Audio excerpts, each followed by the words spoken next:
Hello everyone, I am Surrendalot the Awesome, and I'm back, and I'm ready to look at some more Generation 1 Transformers. But before I get started, make sure to like, comment, subscribe, and if I can't convince you, perhaps this picture of my cats will convince you. And, random fact about my cat society is that every university is required by law to give my cat a scientific award every time he goes there. Without further ado, let's get into this. So the episode starts off with the Seekers, Skywarp, Thundercracker, and Starscream attacking a solar power facility in India. And Thundercracker gives a really good one-liner here. I hear the Maharaja's holding an open house. And the Autobots go to stop them, but something is a bit amiss. They've pulled out. And without any energon cubes. That does not satisfy my logic circuits. And as it turns out, Optimus Prime's intuition is correct.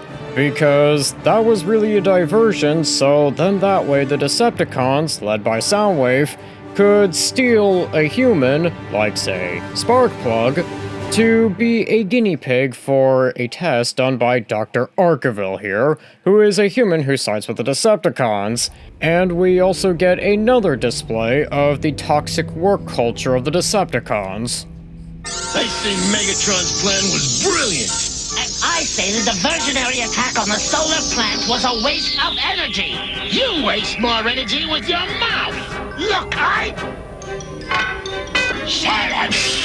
So the experiment Dr. Arkeville is doing is basically mind control, so then that way they can make a bunch of human slaves to do their bidding.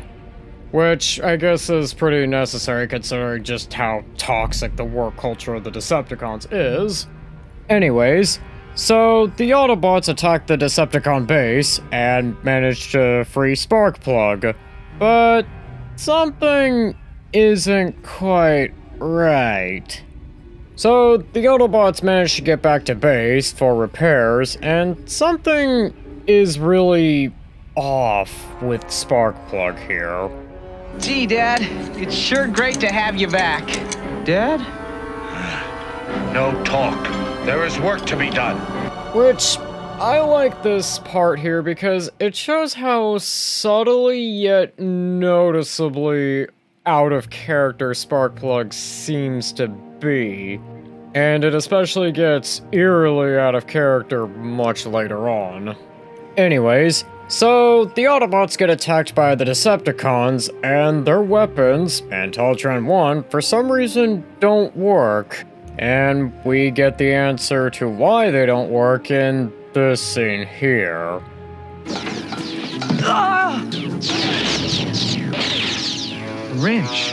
Dad's wrench. That's why the alarm didn't go off. Dad sabotaged Teletran. Dad, what's wrong? It's me, Spike. Don't know. Can't stop myself. Decepticons want me to... What is it, Dad? They want me to help. Help! You will obey me, slave. You have no choice. Dad! Out of my way! Which, I really like this part here because it shows that there is still some of Sparkplug left, but it is slowly being consumed by the microchip behind his ear. And it seems like he's so desperately trying to fight it. Anyways, so Spike uses fire repellent to basically drive off the Decepticons, and Sparkplug goes with them despite Spike's pleading. And the Decepticons build a massive space bridge that is basically going to bring Cybertron into Earth's orbit. And Dr. Arkeville has a bit of a problem with that. You're finally preparing this space bridge to send that special cargo, eh? And the cargo will be nothing less than our home planet of Cybertron. You're bringing a planet to the Earth? But the gravity of your planet will create earthquakes, tidal waves. It will devastate my planet. But that devastation will create a tremendous flow of energy, which your hypnochip slaves will collect into energon cubes. The cubes will then be shipped to Cybertron for our use. But what will be left of Earth? I will be ruler of a dead world! A small problem, Doctor, for you're a genius. Gee, Dr. Archiville, it's almost like you probably shouldn't have trusted the Decepticons. I mean, it's not like they are called Decepticons for a reason or anything. Anyways, so the Autobots managed to get Teletran 1 back online, and find out that the Decepticons are basically building the most massive space bridge possible, and they go down there to investigate why. And the Decepticons, as it turns out, have an ace up their sleeve, and they use the human slaves as basically meat shields, which Optimus Prime will not let his Autobots attack the Decepticons if there's humans in the way, which, like I said in the first episode, I like how this shows that Optimus Prime is a great person, perhaps to a fault. And we get to see more of this good person to a fault trait in Optimus Prime when Optimus Prime is forced to basically activate the space bridge to bring Cybertron into Earth's orbit, after Sparkplug and Seeker end up activating the other two, and Megatron manages to convince Optimus Prime this way, which I think is really clever. That's the last one you're activating, Megatron! Correct!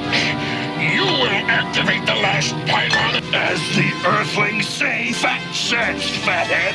If you don't, you will be responsible for Cybertron's destruction! But there are still many inhabitants, friends on Cybertron. Then make your choice, Optimus Prime! Anyways, so Cybertron is brought into Earth's orbit, and that creates a lot of very, very extreme weather. And the episode ends. And overall, I will say the Ultimate Doom Part 1 is very good, and a very good starter to the Ultimate Doom arc. And I will also say, I really like how they did the whole approach of Sparkplug being brainwashed and mind-controlled, and just how kinda creepy it is with how willing he becomes, especially in the next episode. And without further ado, let's get into the next episode, which is Ultimate Doom Part 2. So the episode starts out, and I must say, I have to give mad props to this part here. The Decepticons will triumph! Join me, Spike. Join the Conquerors. Dad, Look, I told you. Don't call me that. Which I have to give mad props to, especially the performance of Sparkplug, because this is just something that he normally wouldn't actually be praising, but yet here he's saying it with such conviction, like, yeah, this is absolutely something I would love to have happen, which I feel like the performance definitely does make this especially even creepier and scarier. Anyways, so Spike destroys part of the Mega Space Bridge, and the Autobots and Decepticons fight, but as it turns out, bringing a planet like Cybertron so close to Earth's orbit is not really good for, you know, stable terrain, as Rumble's about to find out, and the Autobots are forced to retreat because Soundwave uses an audio disruptor, and the Autobots find out something about the audio disruptor and the effects on the human slaves. what's with them? They look like they just woke up in the middle of a bad dream. Anyways, so Megatron proceeds to punish Starscream for questioning his orders. You let the enemy get away! Cross me again, Starscream, and I'll reduce you to titanium fragments. But we had the Autobots disoriented. We could have eliminated pleasure. You have had the only warning I intend to give. And what he really means by that, Starscream, is just keep doing what you're doing. You're doing a great job. Anyways, so Bumblebee manages to get a flat tire, and Spike has to replace Bumblebee's tire, but then an earthquake hits, and Bumblebee goes in, and Laserbeak comes in and basically makes Bumblebee fall. And Laserbeak manages to grab Spike, but luckily, Spike gets freed by the Autobots and they end up finding Bumblebee in the ravine. Anyways, so the Autobots manage to get back to Autobot base, and as it turns out, the disasters are getting even more extreme. So extreme, in fact, that the Autobots are forced to rely on the Dinobots to more or less help curb some of the violent storms. And also the Decepticons are kinda suffering some issues due to weather. I mean, gee, who could have figured out that bringing Cybertron within the Roche limit of the Earth might be a bit of a bad idea when, you know, you're still on the Earth. Anyways, so the Autobots are also struggling with some base malfunctions, like the fact that their volcano is actually erupting. But luckily, Ironhide goes in to make the volcano a little less of an OSHA violation. And we cut to this pretty awesome scene with the Dinobots I'm just gonna show you.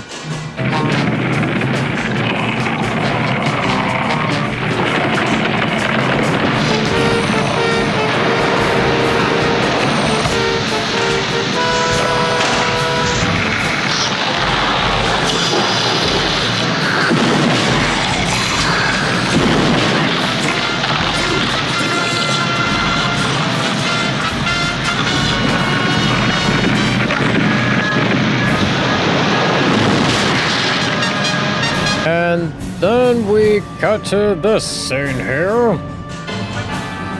I'm not certain, but for the moment, I feel we must not let the boy find out. Find out what?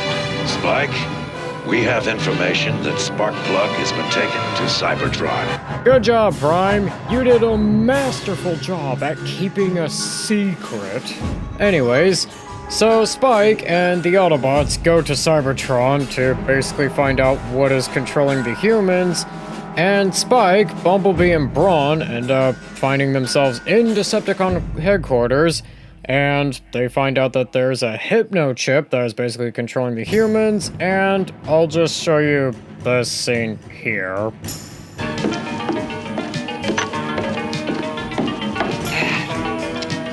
My favorite wrench.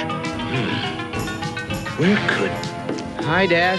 Spike, what are you... An invader! The Decepticons must be alerted!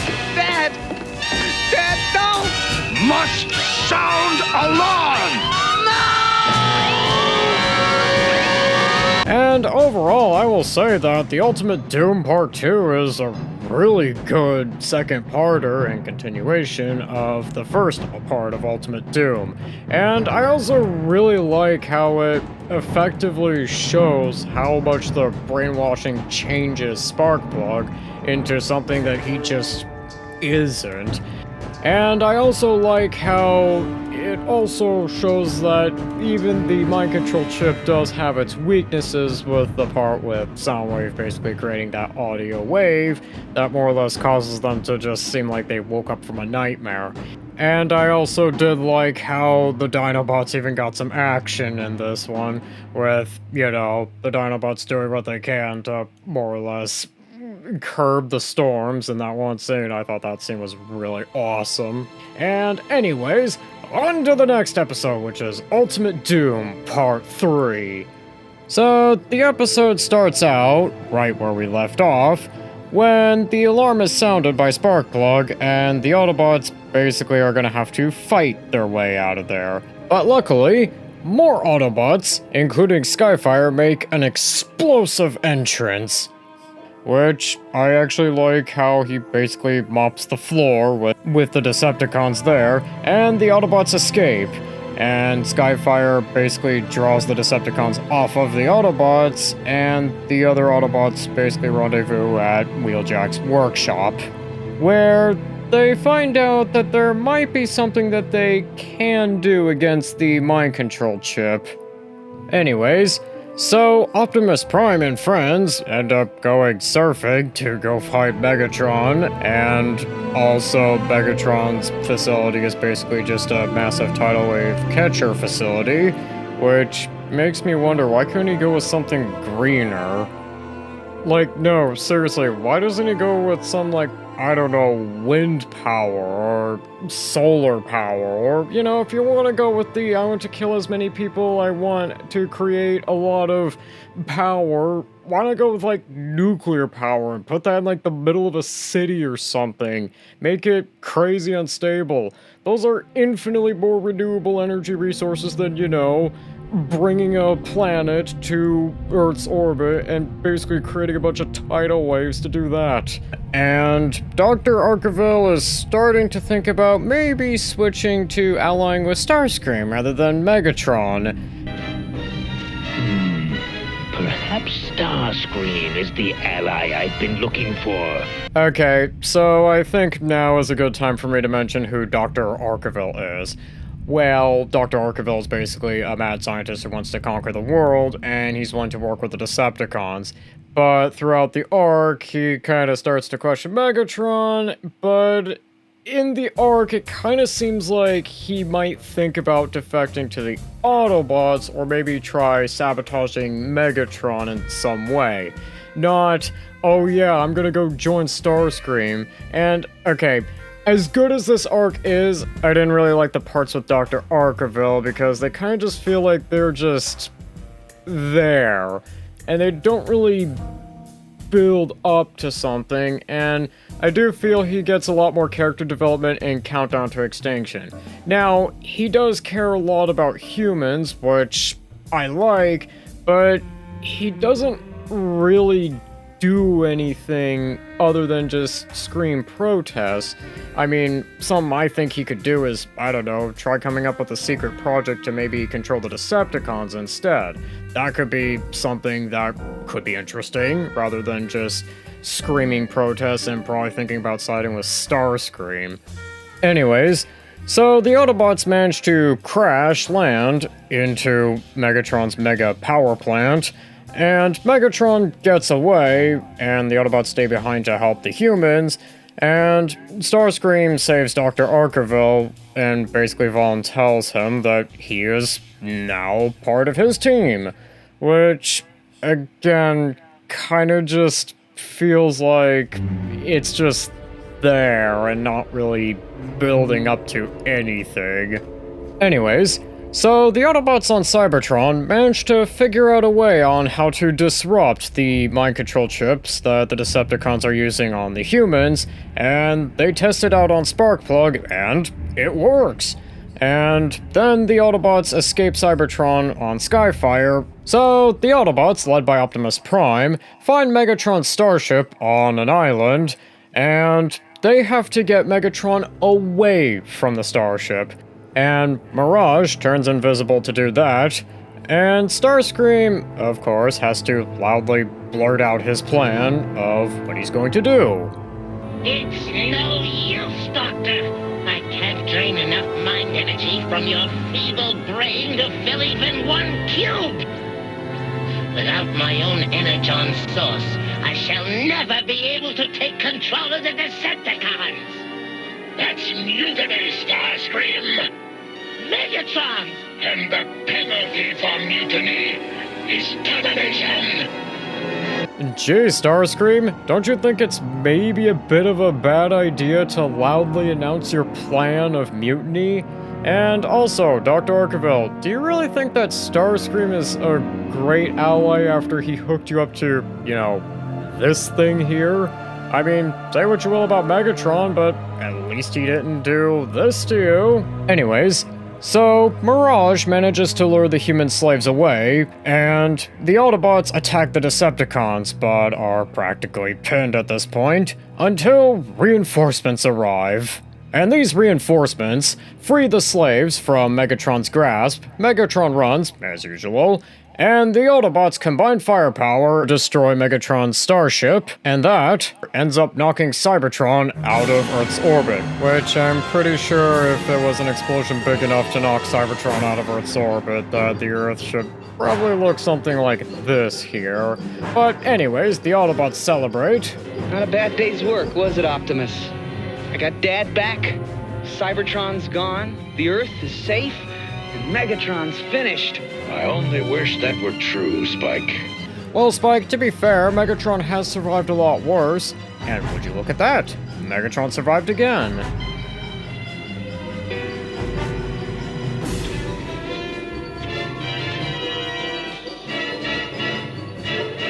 I will be avenged.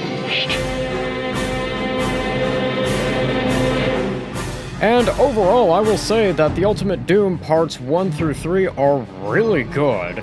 And I do especially like how Sparkplug's turn was done, and especially with the effects of the Hypno Chip and how he says stuff with such conviction that he wouldn't otherwise say. And I will say that for the third episode, I think that they could have shown a bit more destruction, especially since Optimus Prime quite literally says that it would only take Cybertron one more rotation before it would destroy the entire Earth. And I also think that Dr. Arkeville's arc could have been done a bit better, and not just he kind of just loudly protests and that really is it, and just goes and sides with Starscream despite Starscream doing this stuff to him here. But with that, on to the next episode, which is Countdown to Extinction. Without further ado, let's get into this. So, the episode starts with the Autobots trying to repair the surprisingly light destruction of the planet, and the Decepticons fight while they're trying to repair their base, until guess who shows up? Silence! Megatron! But Megatron, we thought you were, you know... Well, think again!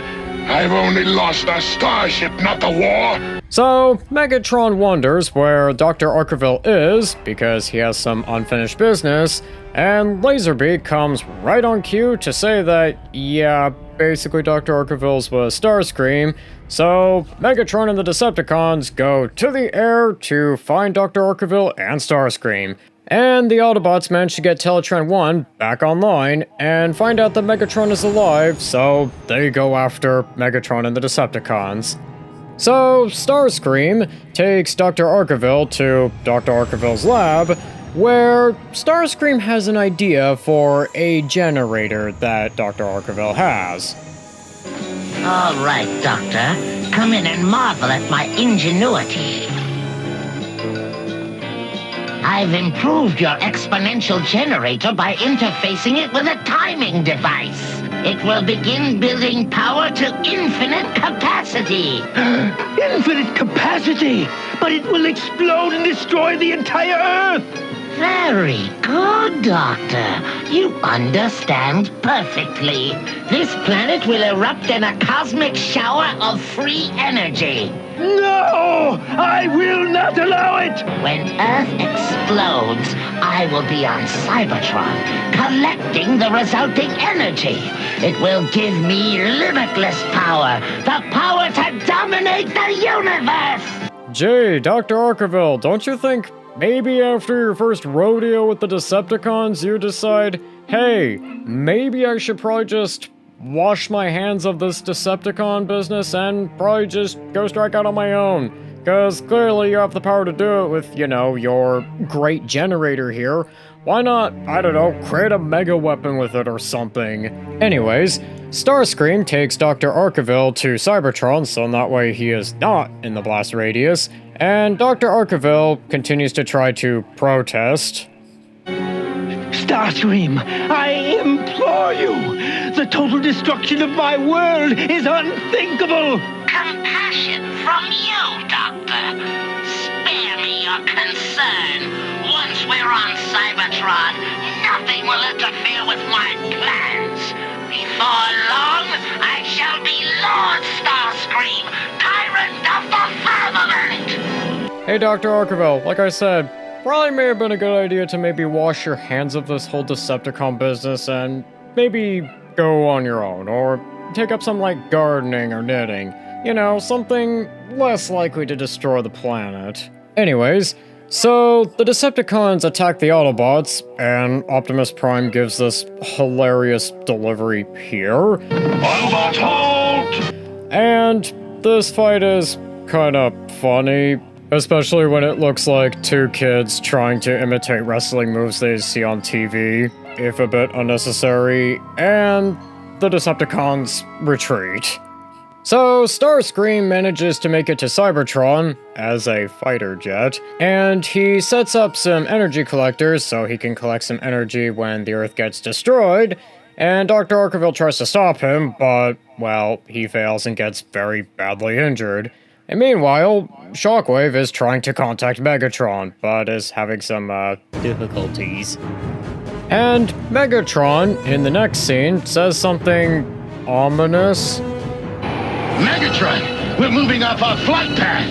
Dazzling deduction, Skywalk. We're headed for a scenic area known as the Valley of No Return. Why are we going sightseeing? We're not, but the Autobots will see something they'll never forget. And as it turns out, it is a trap, because Megatron is leading the Autobots right to quicksand. And, of course, he just leaves Laserbeak there to make sure that the Autobots are gonna die, which might not be a bad idea to maybe make sure that the Autobots are going to die there, Megatron, you know, more than leaving Laserbeak there. And as it turns out, probably maybe making sure that the Autobots are, you know, definitely going to die would probably be a better idea, because the Autobots, thanks to Ironhide's cooling nitrogen and seemingly the ability for some of the Autobots to launch projectiles from their shoulders, the Autobots end up escaping and finding out what the Decepticons are after. Hey, Optimus, how'd you like to hear number one on the Decepticon Hot Cassette Charts? As I believe the Earthlings say, lay it on me, man. You got it. Let's hear what Laserbeak taped. Yes, Starscream, I understand. Good. Take me to your secret laboratory. I have use for your other inventions. So the Decepticons manage to get to Dr. Arkeville's lab, but luckily Optimus Prime is not far behind, and I'm just gonna play this fight because I think it's pretty funny. Hello again, Megatron.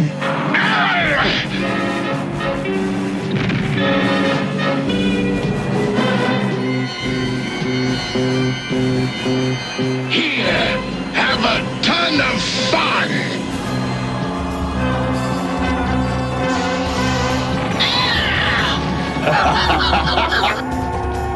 Your aim's improving, Megatron. But luckily, Shockwave manages to warn Megatron, and by extension Optimus Prime, that the thing that Megatron is actually looking for is actually incredibly unstable and he should probably get it off the planet. And Optimus Prime and Megatron work together to find the thing and disconnect it. But Starscream notices that there is something wrong because there was no big explosion, and Dr. Arkeville, who has been repaired and is now this here, convinces him to go back to Earth to maybe go check on things. But despite the fact that the energy collector thing is disconnected from the timer, it is still incredibly unstable, and Optimus Prime and Megatron are forced to have to work together to get it off the planet. And Megatron transforms into his gun mode, and Optimus Prime loads the energy collector. They shoot it off into space, and it just so happens to hit Starscream. And Optimus Prime leaves Megatron to deal with Starscream, and, well, he says this. Hey, Prime! What do you think Megatron's gonna do to Starscream? Nothing gentle, I would say. And overall, I will say that Countdown to Extinction is a really good episode, and I especially like how Dr. Arkeville basically sold his soul to the Decepticons and ultimately lost everything. I also like how this is kind of the first major episode where Starscream basically does his power moves against Megatron. And I also like how this episode at the end forces Optimus Prime and Megatron, two sworn enemies, to basically have to work together to save the planet and themselves. And I would highly recommend this episode. And I think with that, that's going to do it for today. Don't forget to like, comment, subscribe, and I'll see you in the next one.